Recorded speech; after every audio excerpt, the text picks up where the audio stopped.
Hi guys, आज हम numbers data type को डिटेल में समझने वाले हैं। नंबर डाटा टाइप में हमारे पास सबसे पहले आते हैं integer data type. Integer data type कौन से डाटा टाइप होते हैं? Integer data type without decimal data type होते हैं, जैसे कि x इक्वल 5। यहाँ पे मैंने x के साथ कुछ पॉइंटों में वैल्यू नहीं दी हुई, इसका मतलब है कि एक इंटीजर है। अगर मैं इसी के अंदर कुछ पॉइंट लगा के वैल्यू देता जैसे 5.55, अब ये एक फ्लोट डाटा टाइप बन चुका है। और अगर मैं इसको कोट में डाल देता तो अब ये स्ट्रिंग डाटा टाइप बन चुका है। तो ये थे हमारे पास इंटीजर डाटा टाइप। सेकंड पे हम मूव ऑन करते हैं। सेकंड होता है जिसके अंदर डेसिमल लगा हो, यानी डॉट लगी हो, उसको हम बोलते हैं float data type. Without decimal कौन से हो गए? Integer data type. और जिनके अंदर डॉट लगी हो या विद डेसिमल डाटा टाइप आप बोल लो, उसको हम बोलते हैं फ्लोट डाटा टाइप। ये हमारे पास थे नंबर्स के दो डाटा टाइप। उसके बाद तीसरे पे आते हैं। जैसे हम मैथ में प्रॉब्लम सोल्व करते थे x + 2y, यहाँ y की वैल्यू जब तक हमें पता नहीं होती तब तक हम इस प्रॉब्लम को सोल्व नहीं कर सकते। ऐसे ही हमारे पास ये होते हैं जिसमें एक रियल नंबर होता है और एक इमेजिनरी नंबर होता है। इमेजिनरी नंबर के अंदर जो वैल्यू मिलेगी आपको, जैसे यहाँ रखी है 2 + 3j, यहाँ जो 3j वैल्यू है इसके अंदर जब तक हमें j की वैल्यू नहीं मिलेगी हम इस प्रॉब्लम को सोल्व नहीं कर सकते। इसको हम बोलते हैं कॉम्प्लेक्स डाटा टाइप। अब हम देख लेते हैं हम इन सारे डाटा टाइप्स पे क्या क्या फंक्शन परफॉर्म कर सकते हैं। You can perform mathematical operation on them using arithmetical operation such as plus,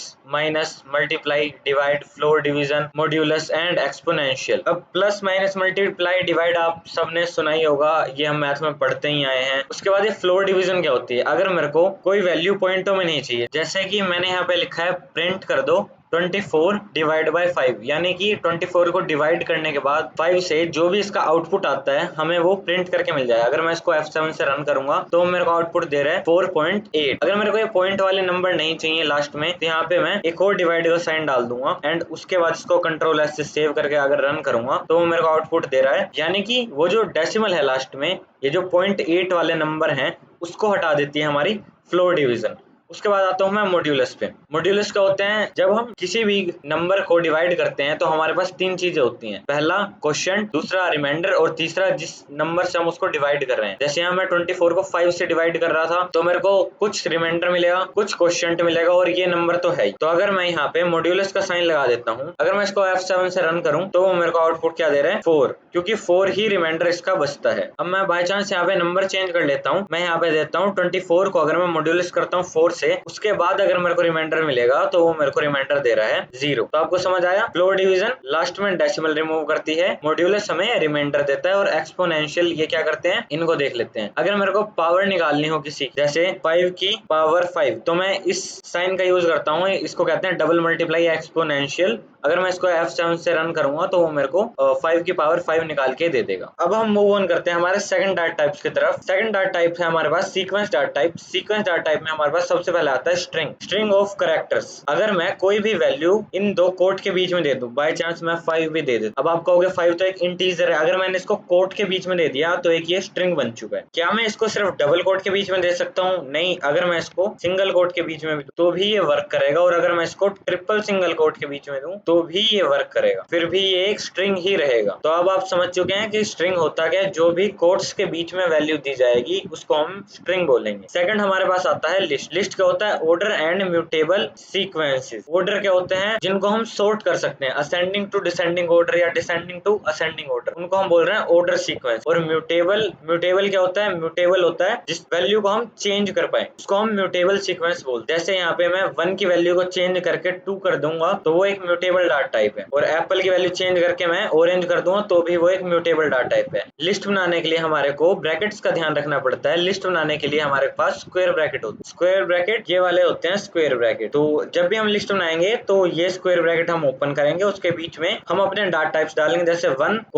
2, 3। ये क्या है? एक लिस्ट बनाई है कि जितने भी एलिमेंट्स थे मैंने उनको सेपरेट कर दिया कोमा से। उसके बाद मैं अपने एलिमेंट्स को डाल सकता हूँ। जैसे कि मैं मार्केट जाता हूँ तो बाय चांस मेरे को कोई चीजें याद नहीं रहती तो मैं उस चीज की एक लिस्ट बना लेता हूँ कि मेरे को क्या क्या लाना है। तो उसी टाइप से ये है। पहले मैं लगाता हूँ लिस्ट के ब्रैकेट। लिस्ट के ब्रैकेट में मेरे को जो जो लाना है, जैसे मेरे को मिल्क लाना है तो मैं कोट के अंदर लिख दूंगा मिल्क। उसके बाद मैं बाहर आके लगाऊंगा कोमा, और उसके बाद मान लो मेरे को लाना है कर्ड। जो जो मेरे को चीजें लानी है मैं उन सब की एक बार लिस्ट बना लूंगा। मैंने यहाँ पे एक लिस्ट बना ली है जिसको मैं नाम दे रहा हूँ मार्केट। मार्केट के अंदर क्या क्या वैल्यूज हैं, मिल्क है, कर्ड है, रस्क है या पार्लेजी है। ये चारों वैल्यू को मैंने कोमा सेपरेट करा है और चारों मेरे पास स्ट्रिंग थी। स्ट्रिंग क्या होता है, मेनली स्ट्रिंग होते हैं अल्फाबेट, बट हम नंबर्स को भी स्ट्रिंग बना सकते हैं बस उनके साथ में कोट लगा के। यहाँ पे मैं 4 स्ट्रिंग लेके चल रहा हूँ, मिल्क, कर्ड, रस्क, पार्लेजी। तो अगर मैं इसको प्रिंट करवा देता हूँ और अगर मैं इसको सेव करके F7 से रन करूंगा तो मेरे को लिस्ट दे रहा है, क्या, मिल्क, कर्ड, रस्क और पार्लेजी। लिस्ट समझ आया आपको अब क्या है। ये चेंज हो सकती हैं। चेंज करने का क्या मतलब है, जैसे कि अगर मैं मिल्क की वैल्यू चेंज करना चाहूँ तो मैं यहाँ लिख सकता हूँ मार्केट का 0 एलिमेंट चेंज कर दो और उसको बना दो दूध। अगर मैं इसको कंट्रोल एस से सेव करके F7 से रन करूंगा तो अब वो मेरे को आउटपुट क्या दे रहा है, दूध, कर्ड, रस्क और पार्लेजी। तो इसको मैं यहाँ से चेंज कर सकता हूँ। ये मैंने यहाँ 0 क्यों लगाया, इसके बारे में हम आगे डिटेल में बात करें इंडेक्सिंग की वीडियो में, बट आपको यहाँ एक छोटा सा आइडिया देता हूँ। क्या है कि अगर मेरे को मिल्क चेंज करना है तो इसकी वैल्यू होगी 0, कर्ड चेंज करना है तो इसकी वैल्यू होगी 1, उसके बाद रस्क चेंज करना है तो इसकी होगी 2 और पार्लेजी चेंज करना है तो इसकी वैल्यू होगी 3। यानी 0 2 जो भी लास्ट नंबर आएगा उसमें एक एक प्लस होता रहेगा। मिल्क की 0 है तो कर्ड की 1, रस्क की 2, पार्लेजी की 3 और जितने और एलिमेंट होते उतने ज्यादा वो वैल्यू प्लस होती जाती। और इसकी लेंथ क्या होगी, लेंथ को हम 1 से काउंट करेंगे, मिल्क, कर्ड, रस्क और पार्लेजी, यानी इसकी लेंथ 4 है और इंडेक्सिंग 3 है। इंडेक्सिंग शुरू होगी 0 से और लेंथ शुरू होगी 1 से। अब इनको तो मैं चेंज कर सकता हूँ। अगर मेरे को ये चेंज ना करने हो तो उसके लिए हमारे पास आता है एक डाटा टाइप जिसका नाम है टपल। ये भी एक ऑर्डर डाटा टाइप है, मतलब असेंडिंग टू डिसेंडिंग और डिसेंडिंग टू असेंडिंग वर्क करता है, बट ये एक इम्यूटेबल डाटा टाइप है। हमारे पास लिस्ट क्या थी, वो एक म्यूटेबल डाटा टाइप्स थी और हमारे पास टपल क्या है, वो एक इम्यूटेबल डाटा टाइप है। एग्जांपल के लिए अब वही एग्जांपल यहाँ मैंने लिया है 1 2 3 ब्रैकेट मैंने वही डाल दिया 1 2 3 एप्पल बनाना, यहाँ पे मैंने ब्रैकेट में डाल दिया एप्पल बनाना। आप बस एक डिफरेंस देखोगे, यहाँ पे ब्रैकेट लगे थे स्क्वायर ब्रैकेट और यहाँ पे ब्रैकेट लगे हैं पैरेंथेसिस। कौन से ब्रैकेट होते हैं, राउंड वाले ब्रैकेट होते हैं। शिफ्ट दबा के आप 90 दबाओगे अपने कीबोर्ड पे तो ये ब्रैकेट आपको ओपन और क्लोज हो जाएंगे। अब अगर मैं यही सेम लिस्ट को इसको मैं टपल कन्वर्ट कर देता हूँ, मैंने यहाँ पे बस ब्रैकेट चेंज कर दिए हैं, स्क्वायर ब्रैकेट की जगह राउंड ब्रैकेट लगा दिए हैं और अब ये बन चुका है टपल। अगर मैं अभी भी डाउट में हूँ कि ये टपल बना है या नहीं बना है तो उसके लिए मैं सिंपली इसका डाटा टाइप प्रिंट करा दूंगा। मैं लिख सकता हूँ प्रिंट टाइप और टाइप के राउंड ब्रैकेट में मेरे को लिखना पड़ेगा मार्केट। अगर मैं इसको कंट्रोल एस से सेव करके रन करता हूँ तो वो मेरे को आउटपुट क्या दे रहा है, ये एक क्लास से बिलोंग करता है जिसका नाम है टपल।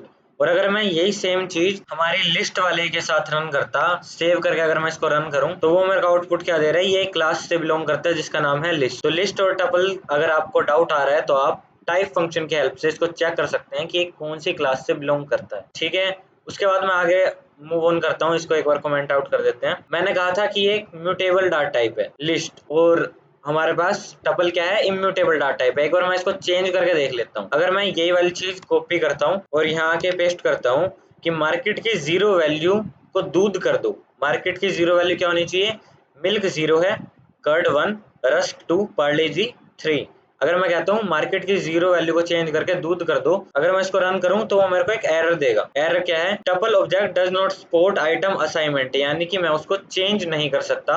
अगर एक बार मैंने यहाँ टपल बना दी तो मेरे को मेन टपल में जाके इसको दूध करना पड़ेगा, ये वैसे चेंज नहीं होगा। अगर मैं इसको अब हटा के सेव करके रन करता हूँ तो अब वो मेरे को चेंज करके दे रहा है। अगर अब मैं इसको प्रिंट कराता हूँ तो वो मेरे को चेंज करके दे रहा है, उसने मिल्क की जगह दूध कर दिया क्योंकि मैंने मेन टपल के अंदर चेंज किया था यहाँ पे। अगर मैं इसको बाद में अगर चेंज करना चाहूँ तो वो मेरे को एरर शो करता है कि tuple does not support item assignment, यानी कि वो एक इम्यूटेबल डाटा टाइप। आज की वीडियो के अंदर हमने देखा सीक्वेंस डाटा टाइप्स के बारे में डिटेल में और इनके सारे सब पार्ट को हमने अच्छी तरह से डिस्कस कर लिया है। अब हम अगली वीडियो में मूव ऑन करेंगे हमारे नेक्स्ट डाटा टाइप पे। तब तक के लिए कीप ग्रोइंग, कीप हसलिंग।